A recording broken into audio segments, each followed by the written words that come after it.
یزید کا بیٹا جو تھا کیا تھا، اس نے تخت و تاج چھوڑ دیا۔ ٹھک سے لوگوں کے ذہن میں آتا ہے کہ نہیں، اس کی تو ماں بھی اچھی تھی۔ وہ ماں کون تھی؟ وہ ہند۔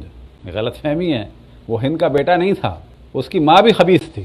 اور جب انہوں نے تخت و تاج چھوڑا ہے معاویہ صغیر نے کہ میرے دادا نے غلط کیا، میرے باپ نے غلط کیا، اور اس وقت دنیا کی بڑی حکومت اس حکومت چھوڑ دی، اور اس چھوڑنے کی وجہ سے اس کی جان بھی خطرے میں پڑی، بعض جگہ بیان ہوا دم بھی نہیں نکلا تھا تو زمین میں دفنا دیا۔ اور ان کے ہٹنے کے بعد یہ مروان پاور میں آیا۔ یہ جو آل ابو سفیان سے حکومت نکل کے آل مروان کے پاس گئی۔ اب حکومت کس نے کی؟ معاویہ نے کی، معاویہ کے بعد یزید نے کی، یزید کے بعد یہ 6 مہینے کس نے کی؟ یزید کے بیٹے معاویہ صغیر نے کی۔ اب معاویہ کی نسل سے حکومت نکل گئی، اب کہاں چلی گئی؟ اب مروان کے پاس آ گئی۔ اب یہ جو پوری بنو امیہ ہے، یہاں کے بعد سے ہو گئی آل مروان۔ اور جب یہ معاملہ ہوا ہے تو ماں نے کیا کہا؟ لعلک حیزۃ فی خرقۃ، اے کاش تو ایک کپڑے پہ حیض بن کے ضائع ہو جاتا۔ ماں اتنی خبیث، باپ یزید تھا، لیکن مولا علی کے لیے اس نے تخت و تاج چھوڑ دیا۔ واضح اس نے کہا کہ مولا علی حق پر ہیں، میرے دادا نے غلط کیا، امام حسن امام حسین حق پہ تھے، میرے دادا نے میرے باپ نے غلط کیا، ظلم کیا، اپنی جان بھی دے دی، تخت و تاج بھی دے دیا۔ کس کی نسل سے؟ معاویہ کی نسل سے۔ تو یہ ذہن میں رکھیں کہ کسی کے ماں باپ بھی یزید کی بیوی جیسے نہیں ہیں۔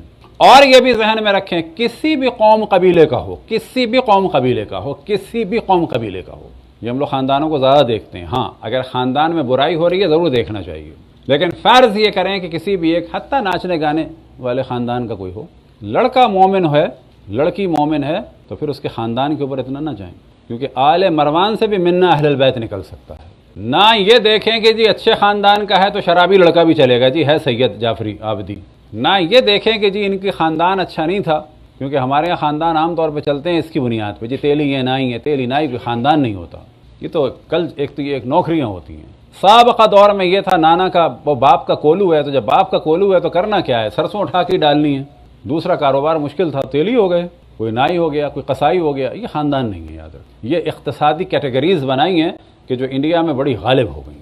یہ اقتصادی کیٹیگریز ہیں، اس کے اوپر واقعاً اتنا نہیں سینس وہ ہونا چاہیے، لیکن ہاں گھروں میں ایک کلچر کا فاصلہ ہوتا ہے، تو وہ تو ایک سید و دوسرے سید گھرانے میں بھی کلچر کا فرق ہوتا ہے۔ ایک میں الگ لینگویج ہے، ایک میں الگ لینگویج ہے، ایک میں ہنسی مذاق کا الگ معیار ہے، ایک میں لڑائی جھگڑے زیادہ ہیں، ایک میں کم ہے۔ کیا ہم ہر سید کو لڑکی دے سکتے ہیں؟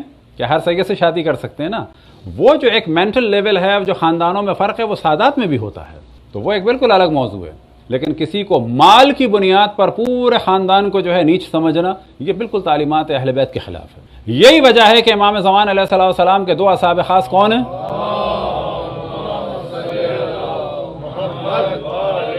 امام کے 4 نائبین میں سے جو 2 تھے، ان کا لقب تھا زیات۔ بغداد میں ان کا تیل اور گھی کا کام تھا، انڈیا میں ہوتے تو ہو جاتا تیلی ہیں۔ پوری دنیا سے، خصوصاً ایران سے، عراق سے تیل کی اور گھی کی مشقوں میں خمس آتا تھا۔ یہ دکان میں بیٹھ کے وہیں سے ساری دنیا میں ادھر سے ادھر مال کا رد و بدل کر رہے ہوتے تھے۔ تیل کی دکان تھی، اللہ کا شکر ہے وہ تیل کی دکان جو ہے وہ دہلی میں نہیں تھی، وہ انڈیا میں نہیں تھی، ورنہ ان سے دین بھی ہم نہ لیتے، کہتے ذات کے تیلی ہیں، ٹھاکر سے لے لیں گے، نواب صاحب سے لے لیں گے، تیلی سے نہیں لیں گے۔ تو کاروباری جو کیٹیگریز ہیں اس کے اوپر کبھی نہیں جانا چاہیے۔ اصل چیز ہے گناہوں سے بچنا، خدا، رسول اور ائمہ علیہم السلام کی محبت، اور خصوصاً اہل بیت علیہم السلام کی اطاعت۔ صلوات پڑھیں بر محمد والے محمد۔